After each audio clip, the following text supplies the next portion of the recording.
you want me to. If you don't want me to, I won't. You have to take me. It probably hurt you. That'd be good. I'll go. I got work to do. Kelly's never been short on words. Y'all can keep stepping forward. If you want to keep stepping forward, we have the space up front by Joe. Yeah.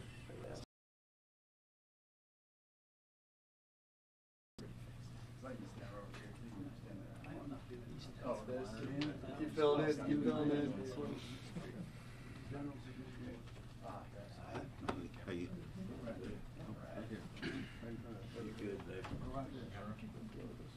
Okay. Y'all, thank you very much. We have a lot of information. We'll try to get right to it. We'll start with, this is Josie McDaniel will be signing. Holly May is there watching. Chaplain Jeff Shealy, please.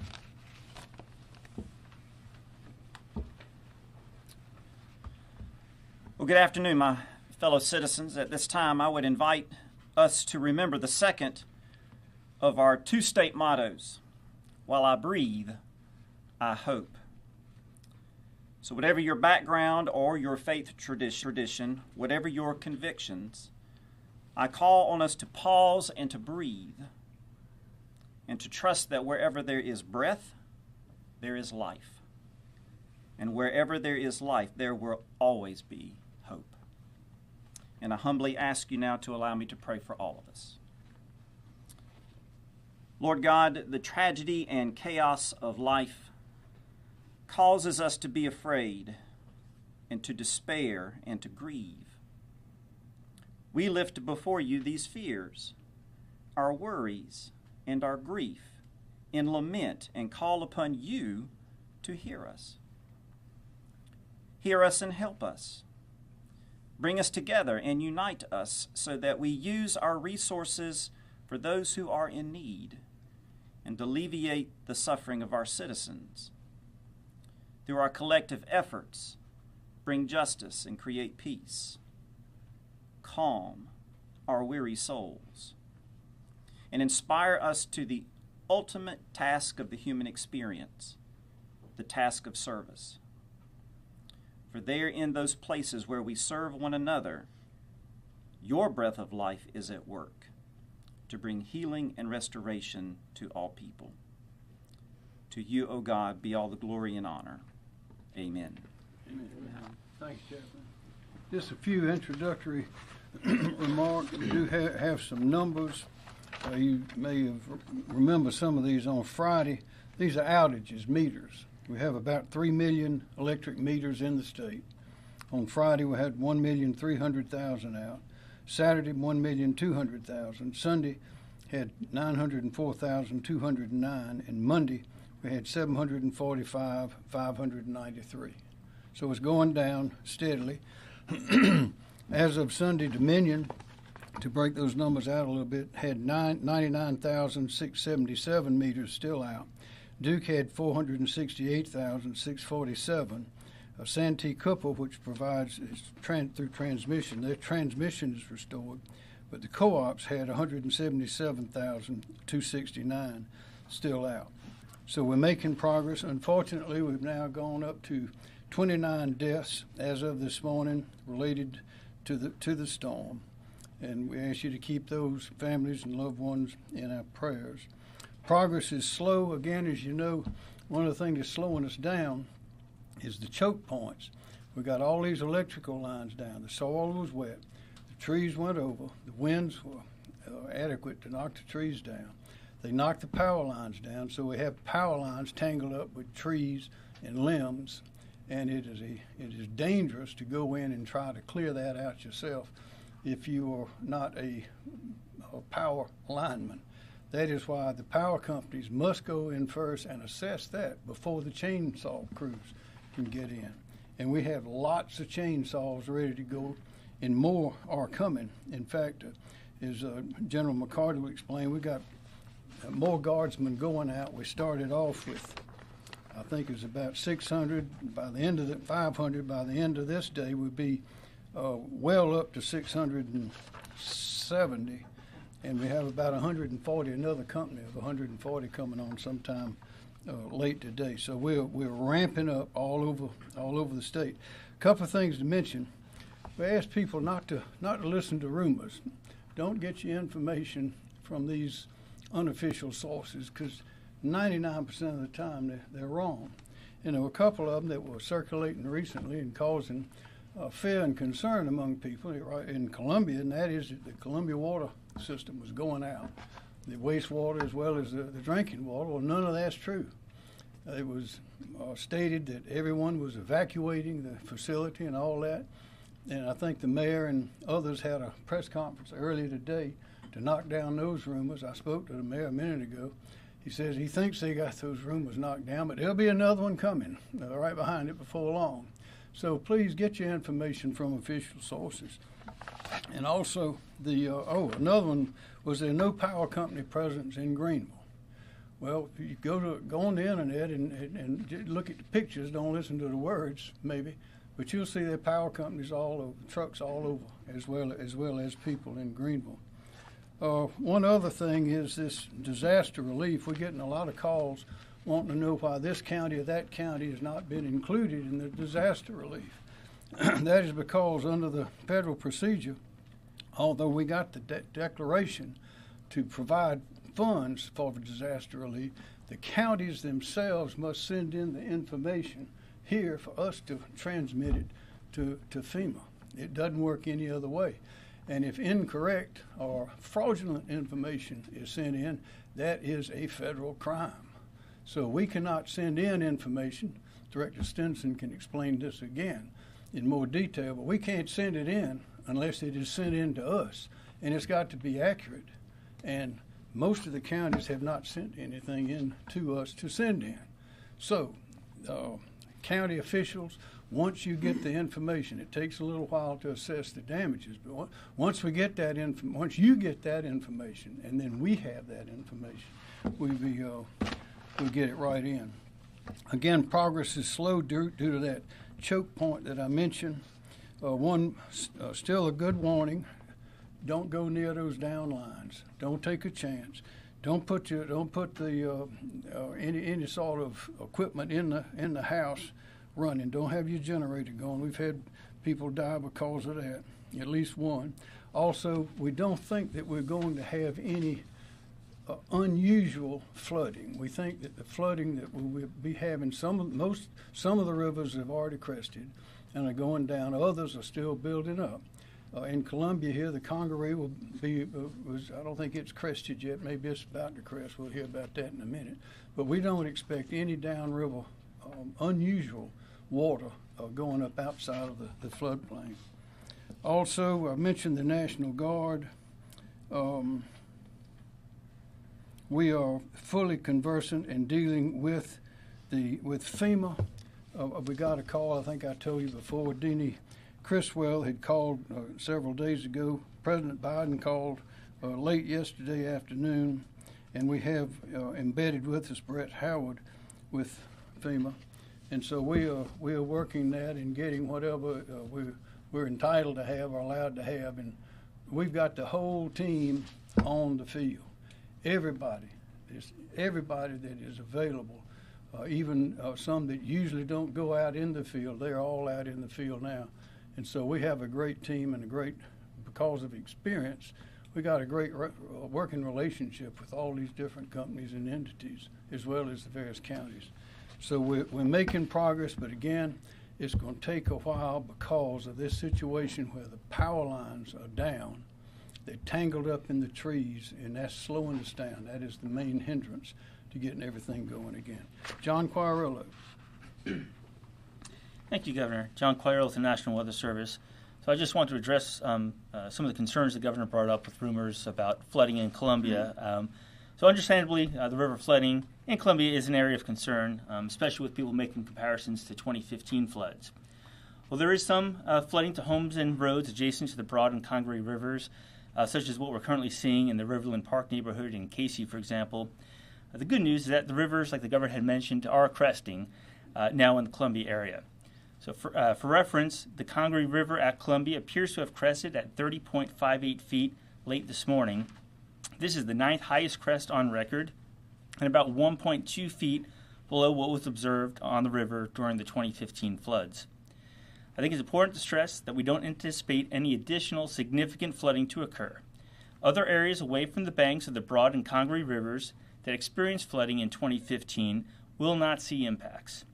Flooding in 2015 was so severe because it was not just the river flooding, it was also torrential rainfall, which breached dams and brought creeks and streams well out of their banks. Also have some good news concerning the Wateree River at Camden. That river crested late last evening, and floodwaters will continue to recede, falling below major flood stage tomorrow. The floodwater will slowly work their way down toward the coast, with major flooding expected on the Santee River in Jamestown by Thursday. Moderate flooding is also possible on parts of the PD. Impacts will be limited, though, to areas more flood-prone right along the river. We also want to urge everyone living along, especially the Congaree and Broad rivers, to listen to the advice of local officials and remind everyone to avoid driving on any eroded floodways. Thank you, Governor. Thank you. Andrew Bateman, Director, Office of Regulatory Staff. Thank you, Governor. Andrew Bateman, the South Carolina Office of Regulatory Staff. We continue to communicate frequently and work with our utility partners, our federal partners, and other state agencies to help restore power throughout the state. We understand the situation is ongoing. I'll briefly summarize some of the outages that the governor mentioned earlier. The total statewide outages at this point are 745,593. The top three impacted counties are Greenville County with just over 200,000 outages, Spartanburg County with just over 154,000 outages, and Anderson County with just over 72,000 outages. Thank you, Governor. Thanks, sir. President Keller Kassam, Dominion Energy. Keller Kassam, Dominion Energy, just some quick numbers. Totally impact customers on our system now, 440,000. Peak outage, 386,000. So that tells you some customers have been out more than once. I'm delighted to say that we finally broke through 100,000 out. We're at 95,000 out currently. Biggest impacted areas are here in Columbia. You know, everybody says, I don't see any line crews in my neighborhood. Well, they see them today. We tried to explain this. Transmission is substation, major taps that you see, get the commercial operations back up so people can get food, they can get gasoline, and that's the process that we've been through. Now we're in the neighborhoods today, so don't hear that anymore. Aiken, the governor was there yesterday. I was with him. That's the area that's hardest hit. In Aiken alone, general assessments indicate that we have over 1,000 broken poles in the town of Aiken alone. So it's going to be a tough recovery in that area. I just want to say that Team South Carolina extends beyond just these folks back here who help us, Chief Keel, Secretary Powell, Jimmy State, and I'd be remiss with Santee Cooper because they have come in and they offered up 143 line crews on the transmission side to assist us for mutual assistance because of the good fortune that they've had down there. The DOT has been tremendous with our crews working jointly trying to clear these roads. We make sure the lines are de-energized. They come in and provide that support. Brian Sterling, Department of Corrections, has got some chainsaw crews out there for us. And the things that mean the most of all the kind gestures that are shown to our linemen who are out there, no sleep, sweating. We try to keep them fed, but when they go in to get a drink at a restaurant, there are people all over that are buying their lunch, that are buying them food. That just tells you how wonderful and how blessed we are to live in this Palmetto State. And then Chapin High School, a shout out to them. The young people at Chapin High School, they don't have class, but what they are doing is tomorrow at 9 o'clock, they're going to feed 150 linemen, those students. So it's overwhelming. We feel so blessed in the midst of all of this difficulty that we're facing right now. But we'll get through it, we'll endure, and we'll get stronger, and it'll bring us even closer together. Thank you, Governor. Thank you, sir. State President Mike Callahan, Duke Energy. Mike Callahan, South Carolina President, Duke Energy. Thank you, Governor, and thank you to everyone around behind me. Team South Carolina is certainly going to get through this, and I just want to express my appreciation for all of the support that we feel, as Keller talked about. So Duke Energy has made significant progress since Friday morning, assessing and repairing the substantial damage to our infrastructure. I just had a briefing on that progress and some numbers for you. The number of customers without power continues to come down, now approaching about 450,000. As of yesterday afternoon, that was 530,000, so significant work there. And that compares to about 625,000 that were without power as the storm left the region on Friday. The poles, wires, and even some of the substations that make up our transmission system experienced significant damage. This infrastructure must be repaired before service can be restored to neighborhoods and businesses. So, for example, we had 108 transmission lines that were out of service yesterday, and we have brought back 40 of those into service today. We had 117 substations out of service yesterday, and we brought back 35 of those this morning. And to date, we have restored about 50% of the substations that were damaged by the storm. So the team is hard at work on rebuilding this infrastructure that really serves as the backbone of our system to take power that's generated at our plants and ultimately deliver it to our customers. In terms of resources, we have nearly 6,000 skilled line workers and support personnel on the ground now in the upstate and working strategically as we assign these workers where they are needed most to restore power in an efficient and safe manner. Yesterday, we began sharing with our customers that we expect to have power restored to the vast majority of our customers no later than Friday evening, with the exception of areas that are inaccessible or unable to receive service. And to be absolutely clear, that doesn't mean power will be out for everyone until Friday. It just means that the very last customer that we can restore might be as late as Friday night. But we'll see many customers continue to come online well before that. And the work that we are doing and will continue to do until the last customer has power takes time, as the governor said, and we appreciate the patience. We know how inconvenient this is, how disruptive this is to people's lives. I'd like to end on something that we're focused on every day at Duke Energy. Governor, you mentioned safety. We ask that all drivers in the upstate move over, slow down considerably when they see emergency service, first responders, and utility workers on the side of the road. The move over laws in South Carolina are meant to protect workers, like those working to restore power, from life-threatening injuries. We also ask that members of the public avoid approaching utility workers in the field or entering their work zones as they clear debris and restore power. They have a hazardous and time-consuming job to do, and that requires their full attention to safety. So we just ask that everyone continue to support us in that effort. And thank you again. Thank you, Mike Callahan. President and CEO Jimmy Staten, Santee Cooper. Jimmy Staten with Santee Cooper. Our retail business, as you all know, was not part of we weren't in the direct line of destruction from this storm, and so we were able to restore all of that service on Friday. Our transmission system, however, was hit fairly hard, but not nearly as hard as what Duke and Dominion, the cooperatives, and several of the municipalities in the state have had to deal with. Working collaboratively with the cooperatives, we were able to get our last delivery point on our transmission system on yesterday. So our system is fully functioning now.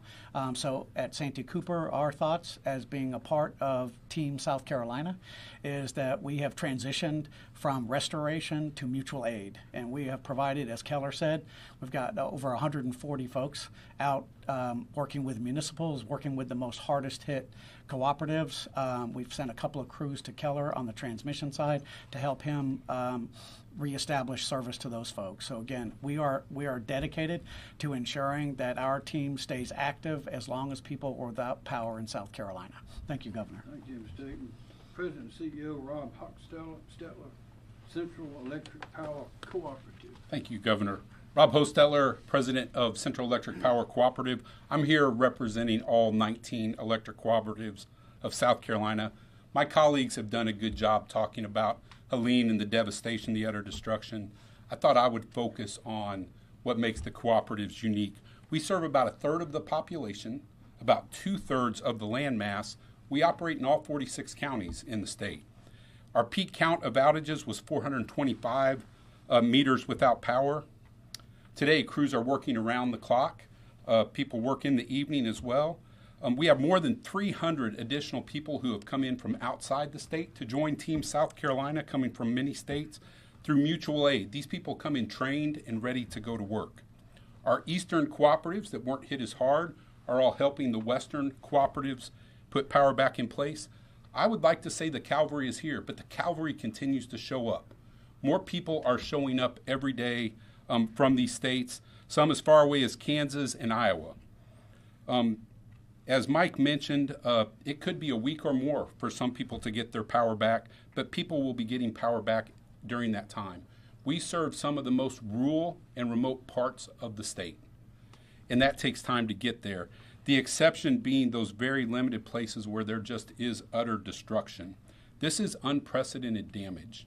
The western side of our state saw what I call the dirty side of the hurricane. That northeastern side is where you get utter destruction. More rain, more wind, more damage. And so this is not a typical storm restoration for our state in that part of the country, that part of the state, the upper part of the state. It's a rebuild. And that's the way I'm starting to think of it.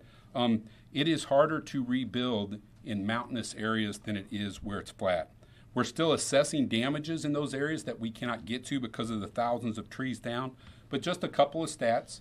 Last time I checked, more than 1,900 poles were snapped. Just for context, it takes about a four-person crew up to 4 hours to replace a single pole. So that's a lot of work to be done. Co-ops by nature are not as dense, so a few poles for us might only bring on a few meters, where a few poles in more suburban areas might bring on full neighborhoods. We are making progress. A good way to explain what all my colleagues talked about is thinking about we deliver electrons like cars are delivered on highways and interstates. The transmission system is the interstates. The delivery points that you heard them talk about are the exits off the interstates. We depend on them, Keller from Dominion, Mike from Duke Energy, Jimmy from Santee Cooper, to get those interstates open and get the exits open so that we can go get the service on the roads that run in front of your home, in front of your communities. That's what we call distribution. That's what the co-ops do. A little bit about what our employees are doing. Every employee is working on these things in the state. It's around the clock. It is a dangerous work. As Mike said, give them space to do their jobs, offer them some breath. They live in the communities they serve. They know how important it is, electricity, to all of us every day. They get it. One good example to me that really hit home was a crew member at Black River Electric out of Sumter, South Carolina. Unfortunately, their home burned to the ground, total loss on Friday. That person was back to work on the weekend to help other people. And I just think that's amazing. We get it as society. Electricity is important. The few people, and really multiple people, that are asking, what can we do to help? And I would tell you what you can do to help is, one, be safe yourselves. Please be safe. Offer some patience to the employees that are out working. Give them space to do their work. I've had employees ask me to ask the same thing. Please slow down when you're working around them. A few tales of people bypassing cones, forcing people to jump out of the way, and that's destructive. Bear with us. We're working. Offer space to people doing their jobs. Let them do their jobs. Thank you, Governor. Thank you. Kim Stinson, South Carolina Emergency Management Division. Thank you, sir. Kim Stinson with State EMD. The State Emergency Operations Center remains at OPCON 1, Operating Condition 1, which is our highest readiness state.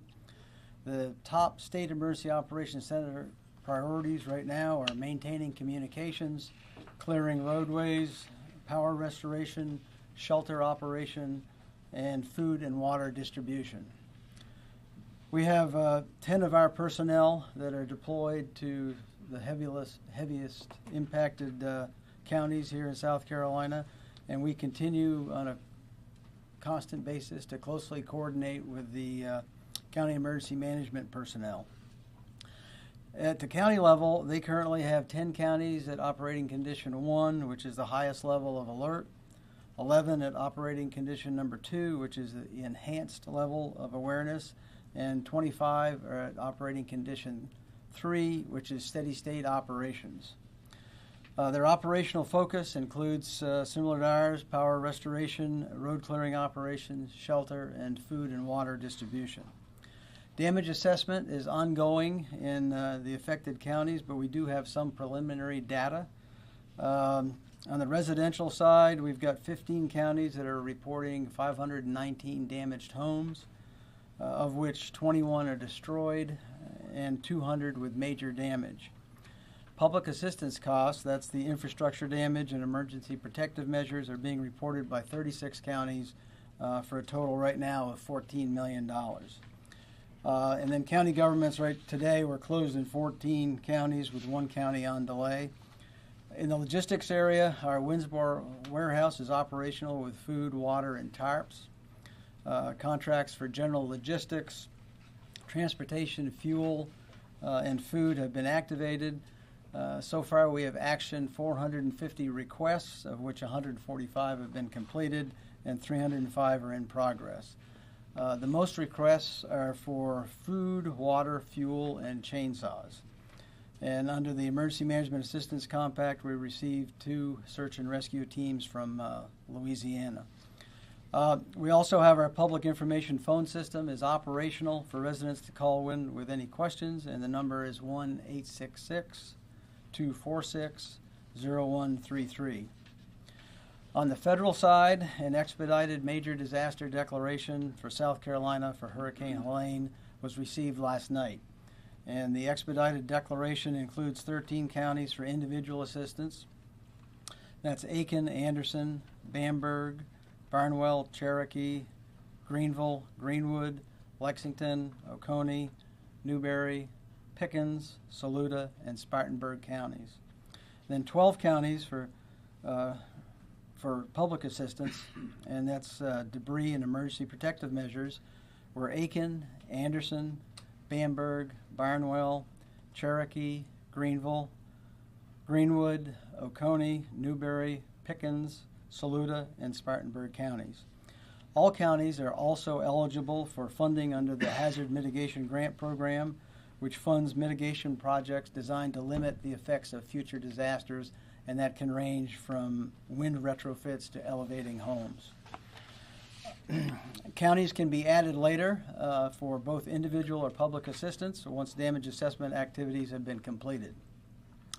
Normally, there is a more deliberative process in requesting federal disaster assistance, which involves conducting joint damage assessments with FEMA personnel, which can take several days and sometimes even weeks.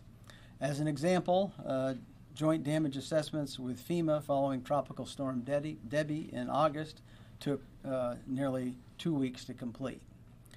With Tropical Storm Helene, it was clear that there was significant damage, and so we thought it best to expedite the request to at least start the process to receive federal assistance faster than normal. Accordingly, the expedited request was based on residential damages reported here at the State Emergency Operations Center, storm-related fatalities, heavy power outages, and vulnerability of affected populations. And we do have a federal coordinating officer, Brett Howard, who is here to coordinate that federal assistance as it becomes available. Thank you, sir. Thank you. Major General Van McCarty, South Carolina National Guard. Thank you, Governor. Major General Van McCarty, the Military Department of South Carolina. As the Governor initially said, we have over 600 soldiers who are currently deployed for state active duty. We are in the process of bringing on additional personnel to ensure that we have the resources to meet the demands of the state. We continue to have significant aviation assets to support all needs, to include the SC Heart mission that has been uniquely used in this particular case. We, through the Emergency Management Assistance Compact, we EMAC'd 2 UH-72 helicopters and 2 CH-47 helicopters to North Carolina. 2 of those UH-72s are part of the SC Heart mission, the Helicopter Aquatic Rescue Team. They rescued 20 folks in North Carolina yesterday, so they made a difference. They saved lives. As we continue to bring on forces, we are also in the process of EMACing additional forces to South Carolina from the state of Florida. A unique EMAC for us, we're bringing in an Air Force but Air Guard resource from Florida. It's called a Red Horse unit. It's a small unit, but it brings a lot of capability as it relates to what we need right now, and that's debris clearing capability. So we look forward to having those soldiers or airmen from Florida tomorrow. We're also in the process of looking to other states to bring in additional resources, and we will adjust those resources as the situation requires. We're also working with our state guard, integrating them with missions for support to the counties. To this point, we have been focusing most of our missions with our engineers to support South Carolina Department of Transportation and ensuring that we can get the state highways back up. We're in the process now of shifting our focus of work from that mission, and we're going to now, focus our work to the counties. We're going to deploy engineering assets to each county. Those counties will have the opportunity through their emergency operations centers to prioritize their needs, and our soldiers there will help them recover as the situation requires.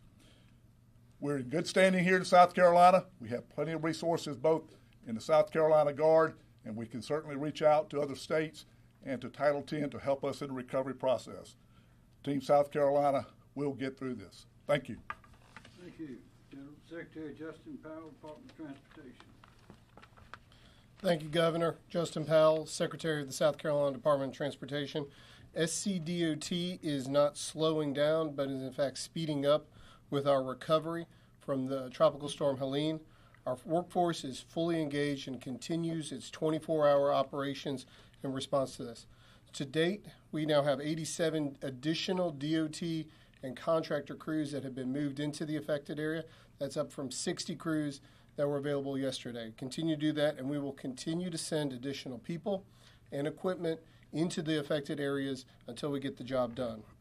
We ask for the public's patience through this disaster. I encourage motorists when they come across, whether it's a public works crew, a DOT crew, a utility crew, a public safety crew, a National Guard crew, any of those working on the side of the road, slow down, give them their space, make sure that they can do their jobs. We want everyone to get home at the end of the day. At present, we have 480 roads closed across the state, but we have reopened 287 routes so far. As power companies focus more on getting into the distribution side of things, we will be able to be reopening more routes as they untangle the power lines that are on the trees that are in the roads. SCDOT is working very closely with the utility providers and assisting them in clearing the trees so we can get the power grid restored as quickly as possible. I do want to talk a little bit about the water levels on the Congaree and Wateree rivers. We see no threat to the bridges there and have been actively monitoring and closely watching that. It resolves that, but we have no concerns that there is any threat from flooding on those structures. And finally, we're getting the trees out of the roadway quickly. As you travel, you will see piles of debris and trees piling up on the side of the road. Know that we are in the process of activating our debris removal plan, and we'll start working on it in October. Thank you. Thank you, Governor. Thanks, sir. Director Robert Woods, South Carolina Department of Public Safety. Good afternoon, Rob Woods, Director of South Carolina Department of Public Safety. Just give you an idea as to where we are with regard to the traffic management mission. First of all, our calls for service, and when I say calls for service, what I reference is collisions, assist motorists, blocked roadways. Those have been trending downward over the last couple of days. They peaked on Friday at around 2,300. We got to just over 1,000 on Saturday, and then yesterday it was about 570. During the morning hours, our first shift today, 6 a.m. to around 11 a.m. during those first few hours, we were back to about 120 calls for service. So we're trending back to normal. What that means for us is now we can shift our focus of effort to assisting SLED with law enforcement missions, and that's where our personnel will be primarily concentrating in their efforts. So, for example, we've got 196 personnel from the South Carolina Highway Patrol and State Transport Police assigned statewide right now. 121 of those are in the upstate area, which is where the greatest, obviously the greatest impact of the storm is. So those folks right now, those officers and troopers are primarily conducting high-profile law enforcement patrols, but we're also available to assist SLED with specific law enforcement and security missions. Lastly, I would just share this with you, again, going back to the safety message. Roadways in some instances still blocked by trees and in some instances water. Please be aware of that. Avoid those things. Please use extra caution while you're driving. In addition to that, we still have some areas where intersections are not under traffic control or normal traffic control signals. Please be aware in some instances we've got law enforcement out there directing traffic. Pay attention to the law enforcement. And as I mentioned the other day, when you come up on an intersection and there's no law enforcement there and there's no traffic signal that's functioning, treat that like you would a four-way stop. So as you're coming up to a stop sign, stop. If there's a vehicle to the right, yield to that vehicle. Thank you. Thank you, Director Wood. Chief Mark Keel, SLED. Mark Keel, SLED Chief. ESF 13, SLED, DNR, Triple P, SCDC, and DPS are currently providing 52 agents, officers, or troopers in 10 counties and 4 cities to support sheriff's office and police chiefs with security-related missions. Those counties include Aiken, Cherokee, McCormick, Edgefield, Saluda, Lawrence, Union, Greenwood, Spartanburg, Kershaw counties, the city of North Augusta, Union, Greenwood, and the city of Packlet. In addition, Conway Police Department has 5 officers that will begin assisting Union City tonight. They're in travel status as we speak. ESF 13, again, those agencies I just mentioned, those state agencies, we have staffed additional teams for deployment to additional counties to provide increased law enforcement presence to maintain order and visibility. We're anticipating using an additional 132 law enforcement officers. This will involve the counties of Abbeville County, Cherokee County, Allendale County, Anderson County, Barnwell County, Bamberg County, Edgefield County, Greenville County, Hampton County, Lawrence County, Lexington County, McCormick County, Newberry County, Oconee County, Pickens County, Union County, and Spartanburg County.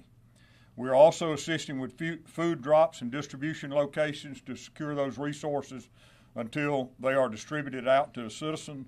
We have all our aviation assets are available for missions or assessments, and we will continue to maintain contact with our local law enforcement partners and respond to any requests they have for additional services. Thank you, Chief Keel. Director Emily Farr, LLR. Thank you, Governor. Emily Farr with the Department of Labor Licensing and Regulation, here to provide an update on the state's firefighting and search and rescue efforts organized through our Division of State Fire. In response to requests from the counties, our search and rescue and firefighting missions are continuing to support missions in the upstate counties with urban search and rescue teams and fire department resources through firefighter mobilization. As of today, we have 228 personnel assigned throughout the upstate. They are providing access to conduct welfare checks during our search operations. We also have one FEMA team that arrived from California last night, and they are operating in Greenville County today. We expect another FEMA team also from California arriving later today that will be operating in Oconee and Pickens counties.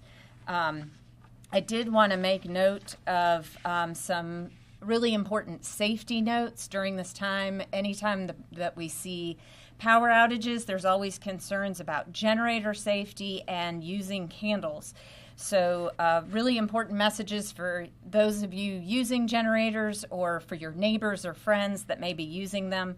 Make sure never to run a generator inside of your home. If you're using a portable generator, having a battery-operated or battery backup carbon monoxide alarms in your home if possible. The effects of carbon monoxide poisoning are dizziness, breathlessness, confusion, or loss of consciousness. Be sure not to overload the generator. Before refueling it, shut it down and allow it to cool, then refuel the generator. Try to keep it at least 20 feet from doors, windows, and vent openings into the home, and never use it in an attached garage. For candle safety, if you're using candles, be sure to check your smoke alarms to make sure they're operational. Consider using battery-operated flameless candles if you can, or of course flashlights. If you are using candles, be sure to put them in a sturdy candle holder and on a flat surface. And as always, do not leave open flame candles unattended.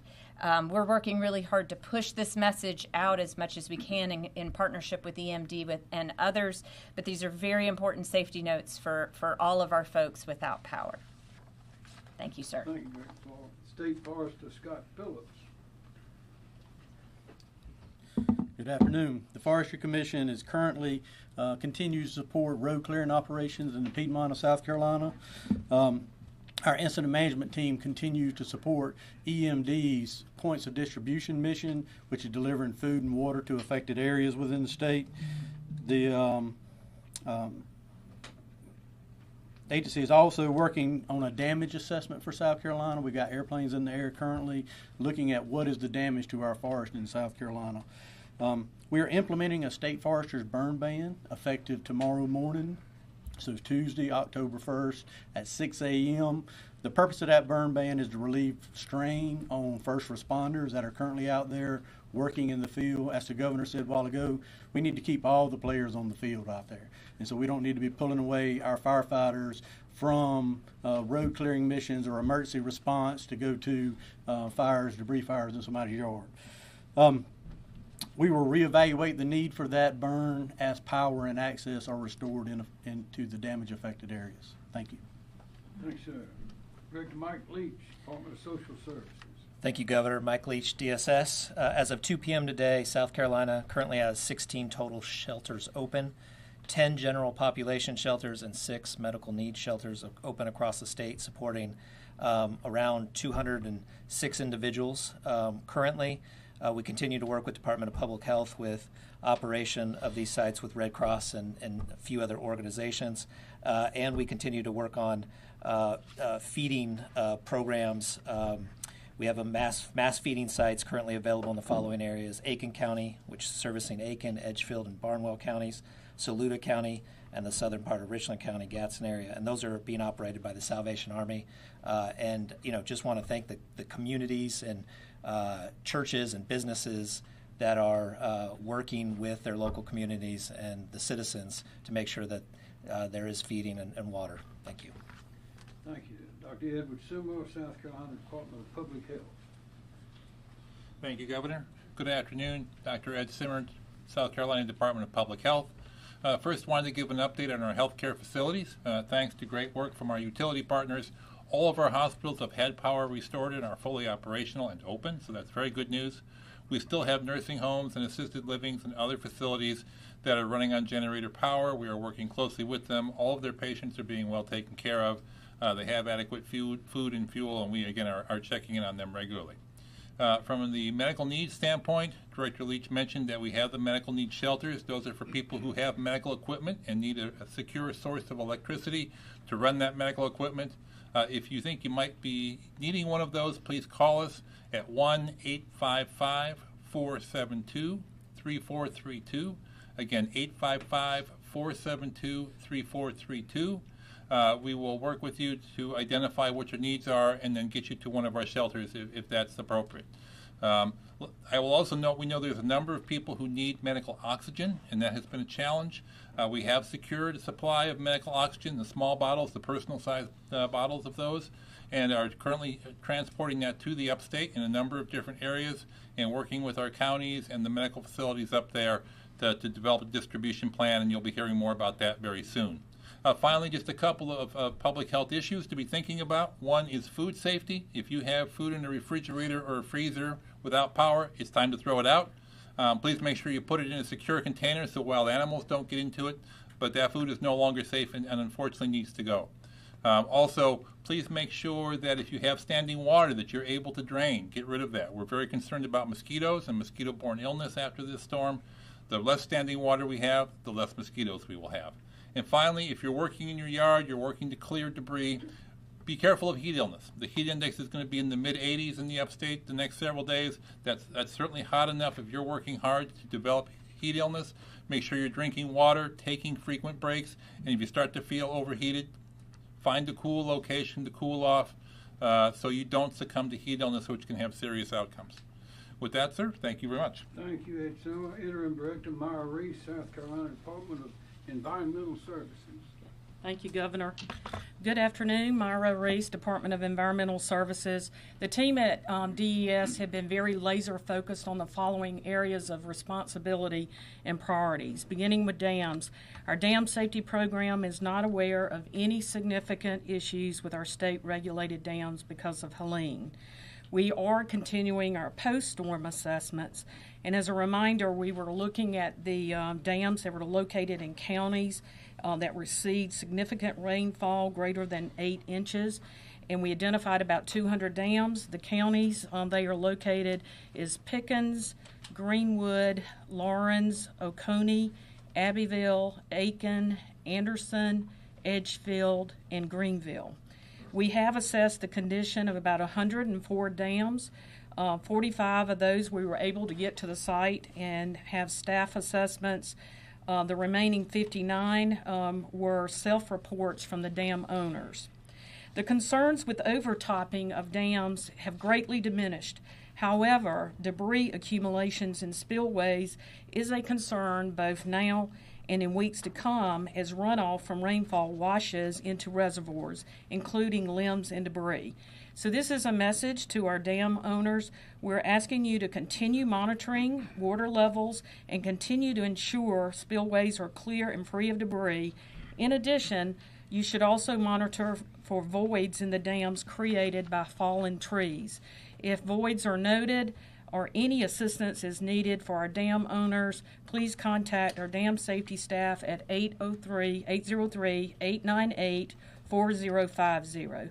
Again, 803-898-4050. We're on call 24 hours. Drinking water, no issues have been reported related to the supply of public drinking water to our citizens. As the governor mentioned, we're aware of a lot of misinformation being spread right now about drinking water and wastewater operations. The governor mentioned the City of Columbia held a press conference earlier today to address those rumors, and we're aware of other utilities working to clarify misinformation as well. I just want to strongly encourage everyone to please get your information directly from the utilities themselves. Please don't rely on hearsay or social media posts unless the social media updates are directly from the utilities themselves. We continue to reach out to drinking water and wastewater systems across the state, especially those in the heavily impacted areas, so that we can monitor their status. And one in particular area is to check on fuel supply status for those that are relying on generator power until permanent power is obtained. We have been in direct communications with many of these systems, down from the largest to the smallest. And they all are currently able to treat and distribute drinking water to their customers. And we're working hard to make sure it stays that way. We do continue to receive notifications of drinking water facilities that are taking precautionary measures to conserve water, and in some cases issuing boil water advisories because of low pressure within the system. Please follow information directly from your local drinking water provider for the latest updates. And just as with drinking water, we're aware of a lot of misinformation about facilities' operation status on the wastewater side. We have been notified of some sanitary sewer overflows, as you would expect with any storm of this significance, and we will remain in communication with our state's wastewater facilities to provide technical assistance. We're also making sure that those providers understand the circumstances in which they need to issue public notifications about a local sanitary sewer overflow. Debris management, we're communicating with our state partners and with local entities about debris management sites, and that we will approve alternative debris sites as needed so you can get the debris off of your property. Coastal impacts, our Bureau of Coastal Management has been made aware of a small amount of docks in the Beaufort area that were damaged. We're working with the owners of those structures. We have teams out today assessing for any other beachfront structures in our coastal communities. And a reminder to private well owners, we know that there are a lot of folks who rely on private wells for their drinking water, and when you don't have power, you don't have access to drinking water.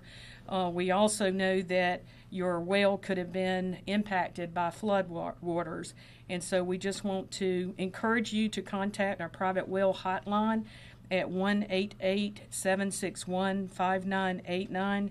Again, that's 1-888-761-5989 for guidance and information about how you can have your well water tested and your well disinfected. In closing, just a reminder about flood water. We want to continue to remind all South Carolinians to avoid floodwaters and use extreme caution around them.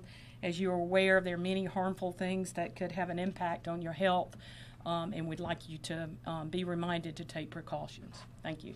Thank you, Maurice. Director Marcia Adams, South Carolina Department of Administration.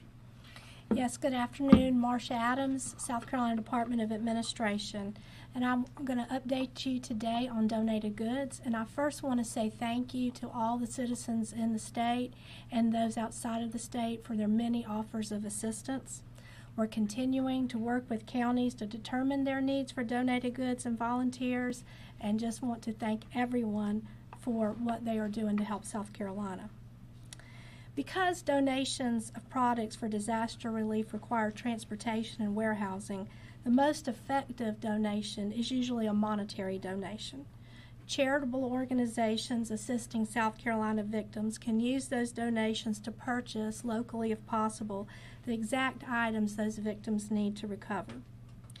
We are requesting that all monetary donations, food, or other donated goods be sent directly to South Carolina voluntary organizations who are assisting our state with a disaster response. A list of those organizations can be found at scemd.org/recovery/volunteer and donate. For people interested in volunteering, you can also visit that same website where there is a link to volunteersc.org to register to volunteer. Many volunteer opportunities require specialized training, and we want to ensure that all volunteers are safe during the response and recovery activities. Please do not self-deploy, as unexpectedly showing up at a location will create an additional burden for first responders. As public officials and disaster relief organizations identify specific needs, if you are registered, you will be contacted. Again, thank you for all of the offers for assistance. Thank you, Governor. Thank you, Mark. Well, that's a lot of information. Does anybody have a question? As you can see, we've got a great team. Team South Carolina's a great team. Governor? Yes, sir. So on Wednesday evening, about 6:50, the National Weather Service in Columbia issued advisory that we're going to get tropical storm winds here in the Midlands, indicating we're going to get some stronger winds further west. But you still didn't do any kind of media briefing ahead of that on Thursday. Why not do any media briefing on Thursday when you have some people saying they feel like they had a chance to get prepared for the storm? First of all, we did issue the declaration on Wednesday, emergency declaration. It got a lot of publicity and a lot of information, and also we had a number of press events around the state at which these questions came up, and we recited all that at those. I actually had a question for the utilities. I know that there's been a lot of grid resiliency work done ahead of the storm, and as this came in, we saw more damage done to some of the high voltage transmission lines. Was just wondering, what we actually knew about the vulnerability of the system heading into this, how this impacts ongoing work to improve that. Well, we always say we work 365 days to prepare for this, and that includes vegetation management. The transmission lines that you speak of is regulated by the Federal Energy Regulatory Commission, the same folks that regulate Lake Murray. And we clear those lines from one side of that right-of-way to another. We are under extreme rules and regulations. If we have a tree that falls into a power line, if it doesn't come off that right-of-way, then we're subject to fines and censure by that organization. So we have a team of arborists and foresters that stay on that at all times. You need to understand we do a lot of work where we put in steel poles. Steel poles are resilient of winds up to about 150 miles per hour. And on our system, as I won't speak for the Duke system, but I can speak for Jimmy's system, we have voltages of 230,000 and 115,000 volts. We have also what we call sub-transmission, which is kind of transmission distribution is 46,000 volts. Some of that is wood poles. Wood poles, you get a 70, 75 mile per hour winds, which is what we had. You're going to have problems. That's kind of like the same thing with the distribution. So that's basically where we've got trouble. We don't have it where we kind of did our grid resiliency with the steel poles, and we replace those as we go in, as the state grows, and as we go in there and have issues. So that's a 365 days. Some lady sent me an email saying, why didn't y'all go out and make the system safe before the hurricane came? And it's just, that's impossible to do. We're doing it every day with the work that we do. Some of the folks that complain the loudest about the lights being out are some ones that complain the loudest when we go in there to do the tree trimming. So we just, that's just human nature, and we accept that, and we understand that, but we're always working to inspect, patrol, and maintain both our transmission and distribution assets, as well as our dams that we use for hydro generation and our power plants. Keller covered a lot of ground there, and very similar for Duke Energy. At the highest voltages, we go up to 500 kV. At the lowest level, we have 44 kV that you called sub-transmission. Those highest voltage lines fared well.